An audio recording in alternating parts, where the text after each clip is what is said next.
Hello everyone and welcome to Transfer Talk. My name is Stephen Howson and today we're going to be talking about all the players coming in and potentially the players coming out of Manchester United. We're going to be talking about Boateng, we're going to be talking about Golovin, Sessegnon, Tierney, Verratti, and then we're going to be talking about Anthony Martial, Timothy Fosu Mensah and also Ander Herrera as well. Now that'll be three players that I'll be absolutely devastated if they leave Manchester United. Now you guys can get involved in the comments as well, so make sure you're banging it out into the comments with me too. I'm just going to get the comments up on my screen so I can chat to you guys.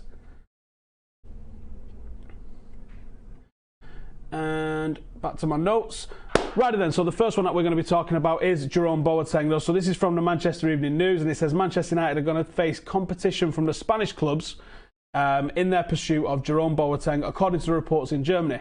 Kicker suggests that the German international is open to a move away from Bayern Munich this summer. However, they also reckon that he prefers the move to Spain. So United are interested in around 8 centre-halves. Is Boateng likely to be one of the best one? What do you reckon? Like, do you think Boateng comes in and instantly commands a starting place? Because I do.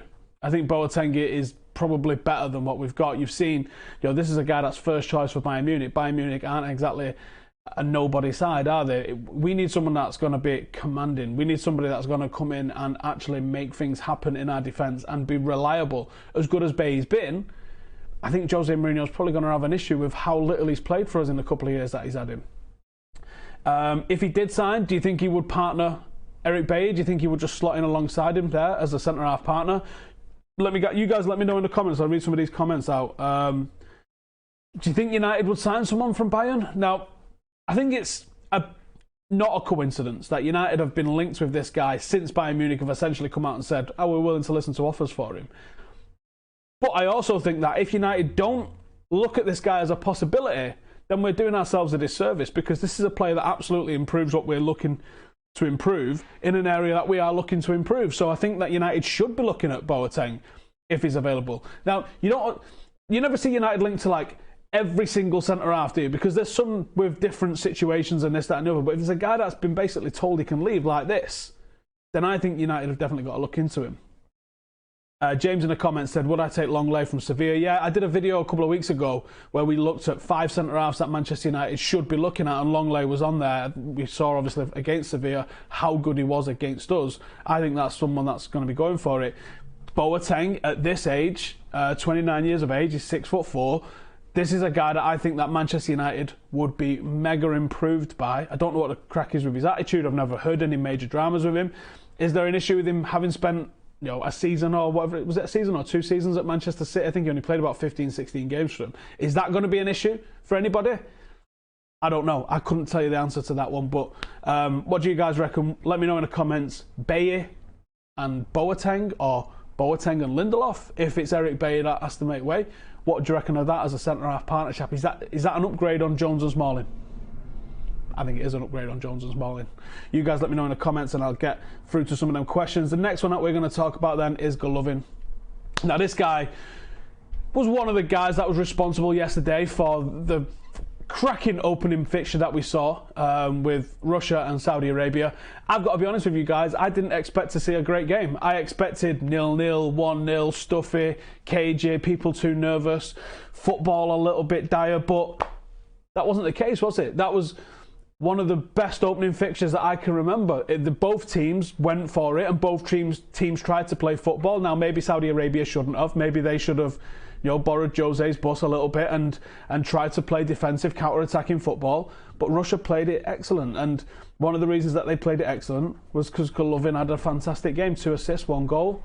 It really doesn't get much better than that in terms of the opening fixture, does it? So CSKA Moscow, 22 years of age, didn't score that many goals in the league last year, 43 appearances, 7 goals, 6 assists. That's not bad. He's going to be available probably at a knockdown price. Maybe that's just added an extra 5 or 10 million to it after the performance that we saw yesterday. So he's told Answer yesterday, for now I want to focus on the World Cup. That's obvious. I and Russia. I am honoured and pleased by the interest in Juventus, but I want to have a great World Cup. Jose Mourinho also had something to say about him after the game. He was there working for Russia Today yesterday. He says, I think Jagev had played quite well when he came out. The fact that Golovin could be in a more central position, I think that helped the team. They became better. Golovin is a playmaker and he's a player that gives a dynamic to the team. United reportedly looking at a player in this position and been specifically linked with Golovin. Do you think that United could hijack any move to Juventus there? Do you think that's a potential deal that we could make happen? Is that a potential deal you would like to make happen? Let me know in the comments. I'll read some of those out. And also, if you notice how many of the players that we're interested in at the moment are also being linked with Juventus. It's happened with Verratti. It's happened with Milinkovic-Savic. There's something going on here, isn't there, with United and Juventus? I don't know what it is. We'll get into that, I'm sure, in a little bit. Is there anyone that can deliver a cross like that in United's team? And do you think Jose's looking at that, what he saw yesterday, and going, tell you what, this is the fella that we need in the team. He can put crosses in like that for Lukaku. We're going to have a party time. Just finished my GCSEs in time for Steve, says Ryan. Congratulations, mate. Hopefully it was a successful one and not a letdown one. We don't need another 23-year-old defender, says Peter. But what if it was a 23-year-old Maldini? You'd have took him all day long, wouldn't you? I don't think age has got anything to do with it. You've got to go for pure ability. Golovin was great, 2 assists, 1 goal, says Alex. Does Golovin fit United? Get your thoughts in the comments, says Cam. Cheers, brother. Akshay says Golovin reminds me of a young Mata. I think he's a bit more dynamic than Mata. Mata's a bit slow, isn't he? Not there, but down there. Jack says, since when did Golovin become linked with us? Is it just because he played well yesterday? No, I think he became linked with us when Jose went to watch Russia and Austria the other week, and my personal opinion was United was just going to get linked to somebody in the game, and that was who we got linked with. Whether there was anything concrete in that or it was nonsense, we have been linked with him prior to the World Cup. No coincidence that as soon as something happened yesterday, that was likely to happen. My own feeling is, it was reported that Jose was scouting players. My own feeling is that Jose knew he was working for Russia Today for the opening fixture, and like any true professional, like a well-prepared professional that he is, he probably wanted to go and take notes and get to know some of the players, because like me, like you, how many matches have you watched of Russia International? Probably one, none. So I think Jose was just getting used to what was going on and some of the players before he had to work on them, and that was probably the top and bottom of what he was doing there watching a game. Love this setup, great work, lad, says Henry. Thank you. Hope you guys, if you've not tuned in, go and check out the meat pie show that we did yesterday. There's something different that we're trying. It's not analysis, it's not transfer rumours, it's just a pure celebration of football and the chaos that goes around it, and we're doing it with our mates. We're having a laugh and we're involving you guys on Twitter as well. So go check out Meat Pie episode 1. The next episode is on Sunday at 9 o'clock. It's going to be live every Tuesday, Thursday and Sunday at 9 o'clock throughout the World Cup. So make sure you go and check that one out. Sell Herrera by Golovin, says rear glute spread. Well, we are going to look in a second about Herrera, but we'll get to them in a second. Ryan says, wouldn't mind him, but come on, it's one game against Saudi Arabia. We could probably get a better team together, Steve. You're not wrong, and I wouldn't want to buy somebody on the basis of one performance either. But let's see how he progresses in the World Cup. If he starts doing it against some of the teams that Russia are inevitably going to come up against, then it might be considered an option. Next one that we are going to talk about today then is Ryan Sessegnon. Now, you know my feeling on Ryan Sessegnon. I think he is a hell of a potential footballer. Last season, 52 games, 16 goals, 8 assists. He played a lot of last season as a left winger, a lot of last season as a left back. It was about 50-50 in terms of the position he played. Most of the goals came when he was played on that left wing, left forward sort of position. But if you think about the way Manchester United play and you think about the average position of a left back, it's in the opposition half. That's where they do most of their work. Now you can say, oh, not when Jose parks the bus, he's not. Well, do you know what? In those particular types of games, I don't think he would play. I think the games that Manchester United lost the league on last season was not the big games. We had a very good record in the big games.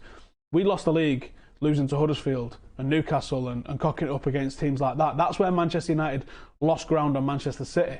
And it's in those games where a defender like a Ryan Sessegnon, who's got defensive qualities in him, but he's undoubtedly better going forward and with the ball at his feet, could be a real asset for Manchester United. Is he ready to be the first choice left back for United at 18 years of age? The answer is we don't know. He might be. The Championship is no league for someone with without the right temperament and the right attitude. And Ryan Sessegnon excelled in there. And how often do you see a championship player nominated for PFA Young Player of the Year? It's almost never happened, or it just doesn't happen. Sessegnon, for me, should have won it. Hands down should have won it. He was the best young player in English football last season. Now, there's a difference between doing it for Fulham and doing it for Manchester United. But I wouldn't mind taking a risk on him. The problem is at 50 million, that's a hell of a risk, and I'm not sure the club would be up for doing that. So, TalkSport last week revealed that United was planning a £50 million move for the 18-year-old from Fulham.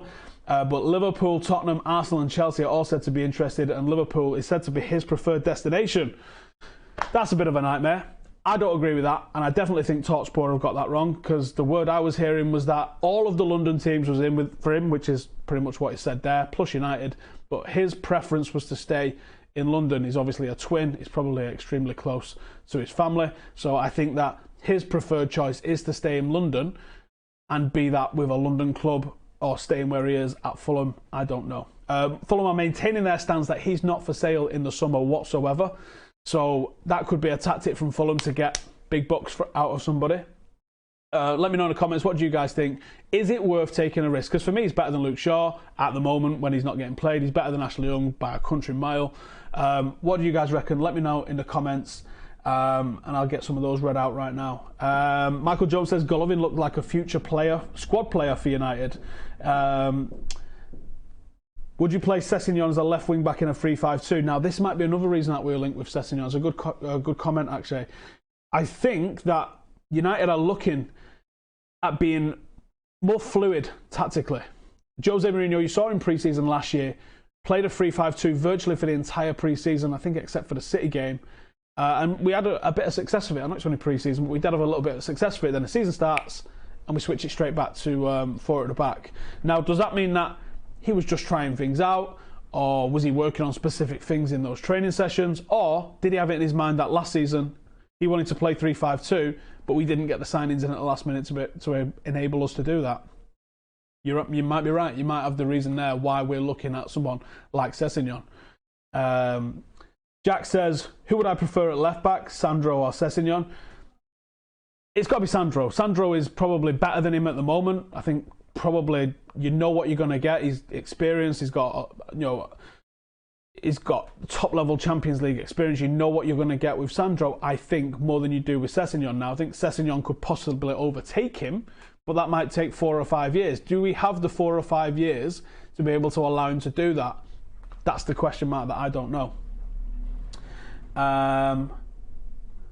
Sanchez should play on the right, says Michael. I absolutely agree on that, brother. Anything about Sandro yet? There's been no update. Ryan says, I'd take a risk on Sessegnon, but can't be doing 50 million. Let's see how Sessegnon plays a season in the Prem. Where do we film? Is it in my house or an office? Because it looks amazing. If you've not been keeping up, me and Dave have managed to club ourselves together, and we've got a studio in the centre of Manchester. And as you're about to see at the bottom, this channel's proudly supported by Patreon, and the lads on Patreon have given us the confidence to be able to go and push out and do something like this, and that's what all this set and everything is all about. And it's a thank you to the people on Patreon that you guys are getting better content, and there's a bit of a reward. People on Patreon, there you go. That's the little Patreon link there. Check it out. The link is in the description below. Because of the people on Patreon, you guys get better content. I'm able to deliver better content because of what they're doing, and there's a little bit of a reward. They get a private members group, they get vlogs when I can get them out, they also get like poker nights and things like that when we can get them edited. It's gone a bit chaotic with the World Cup, and they also get a video called This Week at United, where I go and tell you everything that I know behind the scenes going on at Manchester United. You get the first word on transfers. We've been talking about what's happening, the things that I'm hearing from coaches and scouts and people at United for months, and all of them look like they're materialising, to be honest. So if you want to get involved in the Patreon, get the inside track on what's going on with transfers, the link is in the description below. Righty then, so any left back is better than Ashley Young, says Malar. Think Sessegnon needs a season in the Prem, says Akshay. Swapping for Marshall, says Answer. Let him play another season at Fulham and see how he does, says Alex. Young is a big risk at left back. I absolutely agree. Who's the most likely left back signing for us this summer? I don't know, you know. I really don't know who the most likely is. I know United are interested in Sessegnon, but like I said, I think his preference is to stay in London. But I know United want him. I was told it was United's priority. I don't think he's a priority. I think someone's probably got the wording wrong there, but that's what I was told. Sessegnon is a priority for us. I just don't think he's going to come. What do I think of the Griezmann farce? I think it's a joke, mate. I think it's an absolute joke. It's the most self-indulgent thing I've ever seen from a footballer, and that is taking a biscuit a little bit, isn't it? I'm glad we're not signing him for the personality reasons, but I'm also not glad we're not signing him because footballing reasons is absolutely mint, isn't it? As we're probably about to see in the World Cup this week. Right, let's go to the next one that we are going to talk about then, and that is Kieran Tierney. So Kieran Tierney, United have been linked with Celtic's 21-year-old left-back this summer, but we are not the only team reportedly interested in because Atletico Madrid and Tottenham are also in the hunt. Bournemouth's another side that's been linked with him, and they would be more likely to give him first-team football than any other sides linked with him. Although I think if United signed him, I do think he probably would be first choice for us, especially with the money that he's likely to command. Tierney's believed to be a backup option for United if they miss out on Sandro this summer, so I think that tells me that he is going to come in as a first-choice player. Celtic's new away kit was modelled by a number of players recently, including Tierney. Is that a sign that they're still hoping they can keep hold of him? I don't think so, because I think that you've seen it with Juventus, the summer that United signed him. He was on their Twitter header in the new, I think it was a blue Jeep kit, and they just edited it once he left. So I'm not sure that you can read anything into that. All of these kit reveals and stuff like that, they're normally shot like 3-4 months ago. So you're only seeing them now, but the players have had all them photos taken for months, and the PR departments and social media departments have been working with those images for ages to get them right and to plan how they're going to release them. So what I do know from the way it works at some clubs is if there's a transfer inbound or something's likely to happen, they'll get told in the morning that it's going to happen. They won't have any more advance notice than that. Like, if you know what happened at United when David Moyes replaced Sir Alex Ferguson, or when Fergie's retirement was announced, they put it out accidentally early in the morning, and that was literally when they found out. They have a couple of hours to plan and adjust for that sort of stuff, like a transfer or a major signing or something like that coming in. So I don't think you can read too much into what goes on with social media. They find out that much quicker than everybody else. Pat Mouse, do I think Harry Winks should have been on the plane? I absolutely do think Harry Winks should have been on the plane. He's the closest thing to Michael Carrick in an England shirt at the moment, and I think if England are going to progress to the latter stages, that's the sort of player that they need, someone who can dictate play. I don't think Henderson can do it. I don't think Dyer can do it. I don't think Loftus-Cheek can do it. I think he's a bit more combative and a better player in the final third. But Harry Winks, someone that can just sit deep and have that real intelligent spreading of the play, keeping control. He's the closest thing to Michael Carrick, in my opinion. And I would have even took Michael Carrick on the plane, to be honest, because I think what he can offer in a team is unique, apart from Harry Winks. And I think they really like that. Griezmann thinks he's Ronaldo, says Akshay. Can't afford to lose talent like Marshall, who has shown nothing less than love for the club. Fellaini to Arsenal, we did speak about that last week, didn't we, a little bit, and yeah, I do think that's funny. Do I rate the Celtic left-back? I do rate him. I think, much like Luke Shaw, and he's very similar to Luke Shaw actually in the way he plays the game, much like Luke Shaw, defending is his weak spot, but he's not a terrible defender. I just don't think he gets challenged. Now, I know people have said he gets challenged for Scotland. Of course he gets challenged for Scotland, but United aren't ever really going to play the way Scotland play. Half-time, 0-0, if anyone's interested in Uruguay and Egypt. It's just finished. I think he's still unproven, much like Sessegnon playing in the Championship. He's far too good to be playing in the Scottish League, Tierney. And Sessegnon's far too good to be playing in the Championship, but we don't know if they are at the level of the Premier League. So there's still an element of risk in signing him. But he's very good going forward. He's extremely direct and aggressive, and I really like that. But I do have question marks over what his defending is like, because you haven't seen him in the highest level, really. So I think he's good, but I'm not sure on that one. Ryan says Harry Winks is a top shout, but at the end of the day, squad's not good enough. It's not good enough, but they might have a system and they might shock people because of the low expectation, I think. I've just had a news pop in, and I'm sure it's going to be slightly clickbaited, but I'm going to have to click it while we're on, because it says Ronaldo sentenced to 2 years in prison and fined 18.8 million. That cannot be everything that it says on the tin. So let me have a look. He's reached an agreement with the tax office to pay 18 million after failing to comply with tax laws. He's also been handed a 2-year prison sentence, but he won't go to prison. He's got no previous criminal record. Also, Ronaldo is hoping to pay a further fine in place of the suspended sentence. So was it a suspended sentence, or was he given a 2-year sentence? That's pretty bad clickbait there. I'm sorry. I had to read that out on air because that didn't sit right with me. If Marshall goes, the transfer window is done for me. Says Sakar. How many signings do you think we'll get? I reckon 2. Says, well, we've already signed 2. I think we'll sign another 3 actually. I'm glad that Snake is staying at Atletico Madrid because it means a 20% less chance Marshall, and I'd take Tony over Griezmann every day of the week, says Russell. I don't know about that, mate. I think Griezmann's a hell of a footballer. I get what you're saying, but I just wouldn't. No, I wouldn't have that. Do I think the FA should introduce a rule where you have to have a certain amount of British players in the starting 11? Heard it yesterday versus Russia as they do it. I think it'd kill the Premier League if they did, but I do think there needs to be something in place. I don't know if you could say British, or I think maybe if you said homegrown academy players, because then you could have like Pogba and Fosu Mensah in your team. But that would also bring through your Lingards and your Rashfords and your McTominays at the same time. So I don't know. So let me know in the comments what you guys think. Is Kieran Tierney good enough for Manchester United? Bang that one in the comments. And let's talk about Verratti. So I rate this guy very, very, very highly. I'm just not sure that he fits with Jose Mourinho's style of play. I think there's a conflict there between those two. And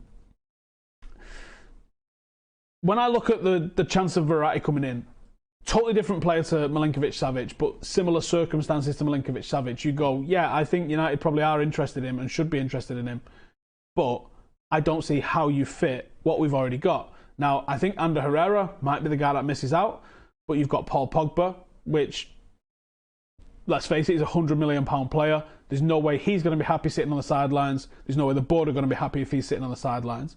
You've got Matic, who's clearly loved by Jose. Fred is a brand new shiny signing. And for the money that he's coming in for, he's going to play. So where do you fit these in? Are we going to go to a diamond? Are we going to go to the 4-2-2? How do you fit all of these players in? Now, yes, it's a squad game, but there's also certain players that Jose plays week in, week out. He doesn't rotate those players that he really likes. So where would Verratti fit in? Where would Milinkovic-Savic fit in? Alongside Pogba, Matic and Fred, who are certain to be the first choice. And you've still also got Ander Herrera in the mix as well. So where do all these players fit in? What do you guys reckon? Let me know in the comments. Right, I'll read out what the facts are of this one. It says, according to Calcio Mercato, United have been offered the chance by Paris to buy the Paris Saint-Germain midfielder Marco Verratti. Talks between the Italian, who's been linked with Juventus, and new manager Thomas Tuchel were dispiriting. Tuchel instructed the midfielder to lose weight during the summer. Agent Mino Raiola has since offered him to other clubs. He's regarded by many as one of the top playmakers in Europe and expected to be a key figure this season before these talks. Now, Mino Raiola being his agent, that should set off alarm bells. That should make you think, one, yeah, I can see that happening. Mino Raiola loves a signing on fee, doesn't he? And two, Paris are a club that need to sell as much as they need to buy because of financial fair play. So it's a deal that I could see happening. It's just a deal that I can't see from footballing reasons. Makes a whole lot of sense. What do you guys think in the comments? Jack says, would you rather Verratti or Golovin? Golovin, because I think he can play wider. Will Dave stay as Real are interested in Alisson? Let's hope so. What will be United's net budget? I don't think United necessarily have a budget, but I do think that we have to be aware of financial fair play. I reckon that United have probably got, like, at the start of summer, they probably go, right, you've got, like, I don't know, 180 to 200 million to spend on new players, but they also probably have, like, a shiny thing budget, like if a Bale or a Neymar or somebody along those lines, someone that's going to be a shirt seller, someone who's going to, like, move the needle in terms of being a superstar is available, then I think United would have an extra side pot for that. Whereas I think they're going to have like a pretty normal pot for squad rebuilding and then a shiny thing sort of budget. So I don't know. I think it's going to depend on who we can get rid of as well. Fingers says Fred, Matic, Pogba, Sanchez ahead and Marshall, Lukaku up front, 4-2-2. That's pretty tasty. especially if you upgrade the fullbacks, because I think the fullbacks would let that system down. If you have a 4-2-2, it's extremely narrow. It's very solid down the middle, but it's narrow, and you're expecting those attacking midfielders to peel right and left a little bit. But the width really, and the width of the crossing really comes from those fullbacks. So you have to have 2 banging fullbacks that are going to do that. And at the moment, we don't have the fullbacks capable of doing that. Jose is part of the problem. He likes older players. Does he though? I mean, if you go through all of his signings, Mkhitaryan wasn't exactly old, Pogba wasn't old, Lindelof wasn't old, Bay wasn't old. All right, Ibrahimovic was old, but he was only ever going to be a 1-season thing. I don't know if he definitely wants players in their prime versus young talent that he can bring through. But look at the demand our fans place. People lost their shit this year, and we came second. The fans want instant success, and if you want instant success, you have to go with instant players. I sympathise with the manager a little bit on that. What's happening with Timbo? We're going to get to Timbo in a second. Finger says, I predict us to make 3 more signings: Longley, Sandro and Bale. I tell you what, if we signed Longley, Sandro and Bale, I think I would be able to go. That's an upgrade. We've upgraded centre-half, we've upgraded at left-back, and we've added a bit more sparkle and balance on the right-hand side. But I think if we signed all those 3 players, that's probably going to be in excess of 200 million to bring those 3 players in, plus what we've already spent. Someone's got to go. Definitely someone's got to go. Tim says, I think we should just go for Savic. I understand the price tag is a big hindrance, but we need to make that kind of statement signing. Who would Verratti replace, especially with Fred coming in? Says Cam. I don't know, mate. Any news on Longley? Looked him up earlier, but couldn't find any news. Only what we said last week. There's nothing fresh. If Darmian stays, could be a centre-back. I think in a 3, could be a centre-back, not in a 2. Jose needs to go after next season. Why? How can you say he needs to go after next season when you don't know what next season's going to bring? What if he wins a treble next year? You'll be like, no, I decided last summer he's got to go, so he needs to go. Come on, son. What do I reckon about Indy Boonen leaving? Do I think other youngsters feel they don't have a chance under Mourinho to play under the first team? Not necessarily, no, because I still think there is a chance for some of the youngsters. Scott McTominay's proved that. I think what they have to do is get on the tour and impress the guy. There's also a lot of youngsters playing in first team training as well, so he is getting to see them.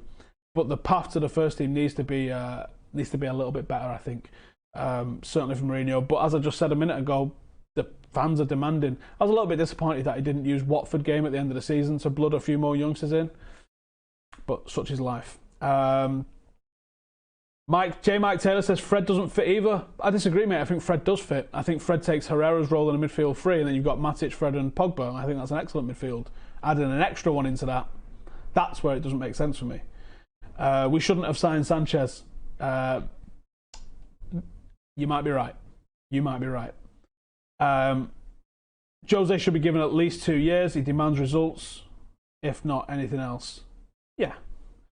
Right, let's go on to the next one that we are going to talk about then. So let's going to get into the outs. We're going to be talking about Fosu Mensah first. So Sky Sports have reported 2 days ago that Fosu Mensah is eager to establish himself at the highest level next season. Some people have taken that as him saying, I need to leave. I'm not sure that's the case. I think he's literally just saying, I need to be playing as much as I can. He doesn't really make any bones about where that's going to be. So he spent last season on loan with Crystal Palace, making 24 appearances. Lost his place as a right-back to Wan-Bissaka after putting in some absolutely phenomenal performances towards the start of the season.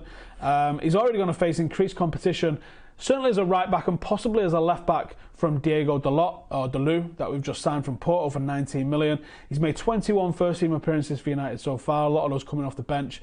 And this is a player that I thought was going to get his opportunity as a right-back. He still might get his opportunity as a right-back. We don't know what Jose Mourinho's thinking. Dalot might be the left-back. Or he might be thinking, I'm going to play Dalot as a left-back. That's where he played all his first-team games for Porto.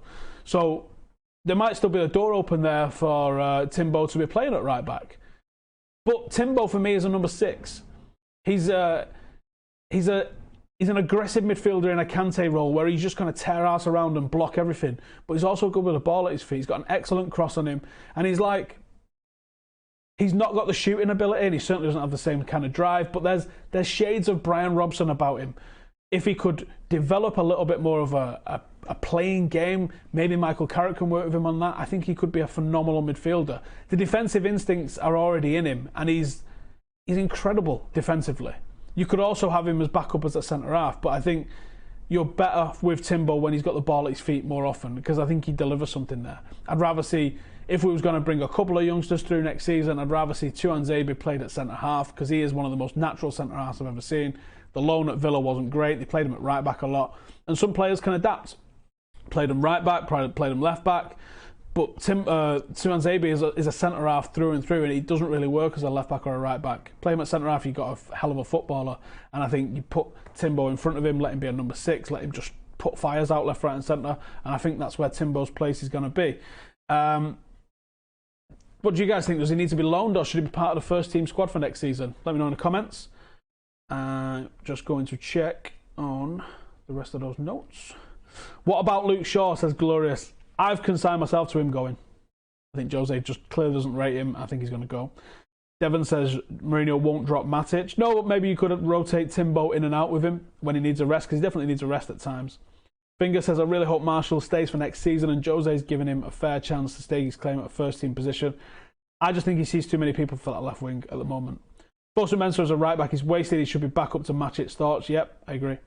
Sanchez will be great by December. Not one of these fans will remember the lazy diva Marshall. Whoa, that's a hell of a claim, John. That is a hell of a claim.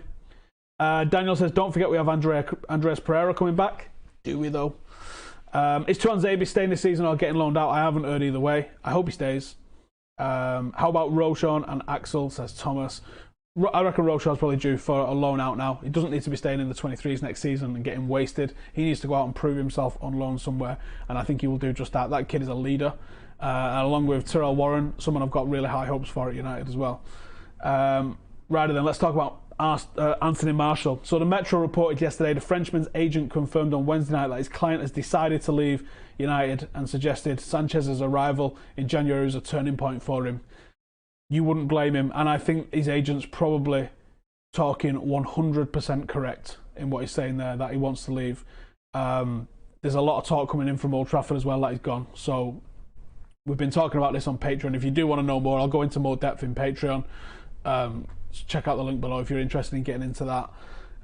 So he's made just 18 Premier League starts last season for United. He was obviously rotated, him and Rashford at the start of the season, and then I think they're right. Once Sanchez came in, we basically saw the end of Marshall, and it seemed like the little cameos he was getting every 4 games or so, they just weren't good enough for him. And it looked like there was a clear attitude shift from him. I really think he's going. Now, do United need to replace him if he goes?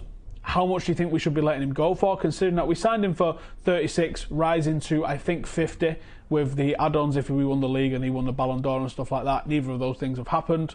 So let's say we signed him for high 30s, 35, 36 million. With the way the market's gone in the last few years since he arrived, what sort of fee do you reckon we're commanding for him?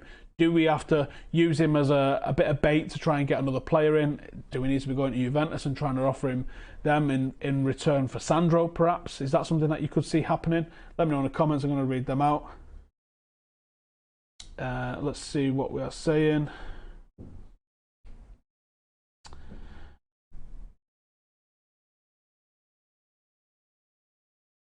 Mourinho's unlikely to accept any player at the club that wants to leave, but what Manchester United are saying is they are not actively looking to sell, and he's in Mourinho's plans for next season. Do you know what I call on that? I call bullshit on that. I say what United are doing there is they're saying, yeah, he wants to go, but we're not going to come out and say it. Because if United come out and say, yeah, he wants to go, and to be honest, we're not really asked, and Jose wants to get rid of him, then guess how much you're getting for him? You're going to get a bag of skips and a mint arrow, aren't you? You're not going to get a good fee for him. So United have to say stuff like, he's in our plans for next season, we're not going to sell him. And they put that out through some of the journalists that they know and things like that. And them journalists, they probably know that they're being fed misinformation, but they have to put it out so they get the stuff later on down the line. I think he will go, and I think United are just trying to get a good fee for him, and that's good business practice. Sanchez, Lukaku, Bale says, nah, that's a hell of a forward 3, absolutely. Chong is an if for the right-hand side. He probably is an if for the right-hand side, to be honest. I think it's probably too soon for him, but you're going to see some of the youngsters on tour. I already know who's going on the tour, and it's going to be very youngster-heavy because of the proximity to the World Cup. So some of those lads are going to get given an opportunity. It's just on you boys to really grab it with both hands like Marcus Rashford did when he was given his debut, and see what happens. De Gea to Madrid, do I think it's happening? I wouldn't ever rule it out, to be honest. Who would I replace Marshall with? I don't think we need to directly replace him because I think we're all right on that left-hand side. I think we've got, if you're going to replace him, you replace him with someone who can actually fill in that position on the right. United constantly get ripped off, have to pay 60 million for 40 million and get 30 million for 60 million players. Yeah, we really struggle selling players, don't we? We never really get a fair price for anybody. We got a world record fee for Ronaldo and it was cheap. Marshall has had one add-on for appearances, 1 goal and 1 for Ballon d'Or, and as far as I know, 2 of the 3 have happened. So I reckon it's about 49 million as it stands. Really? Wow, well, I thought it was that hard. Still waiting for those tour names. I've told you most of them. There's only one that I've held back. It's on Patreon if you want to go and check it out. Chong is gold. Angel is not doing it for me. Angel had a bit of an issue last season with injuries. But he's one of the most intelligent footballers I've ever seen, and he walks around a pitch because he's just working on levels ahead. He's playing chess while everyone else is playing Connect 4. He's just that far ahead of everybody else. I really rate him.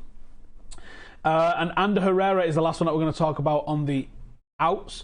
So Herrera wants talks over his United future with the boss this summer.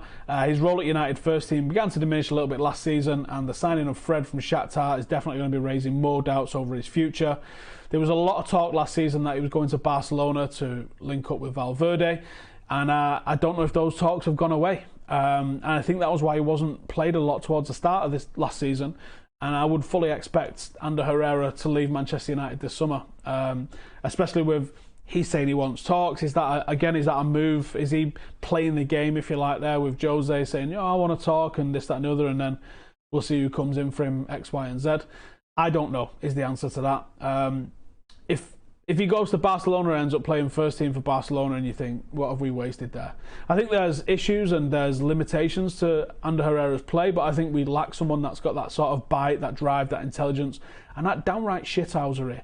I think one of the best examples of a great game from Ander Herrera was the FA Cup semi-final at Wembley against Tottenham. He was just doing so many smart little things, just knowing when to raise the tempo, when to lower the tempo, when to go hard on someone, when to maybe go down a little bit easy, dare I say it. I think that sort of cleverness and cuteness is something that United really lack, and it's what Ramos does in buckets.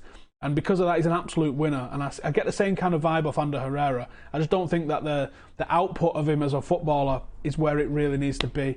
But I do think that he could have stayed and done a job for United. I just don't think he's gonna. What do you guys reckon? Let me know in the comments. Yes, but Angel wants to play on the wing. No, he doesn't want to play on the wing. He plays on the wing, but he doesn't want to play on the wing. He's good as a 6 or an 8. Reckon we have... I'm not reading that out. What about Lingard? I think Lingard's got a place next season, absolutely. Herrera played poorly at the beginning of the season when Pogba was injured. That's why he didn't play much more. Herrera is a smart midfielder. It's a shame because Herrera's mentality is spot on, says Chopper.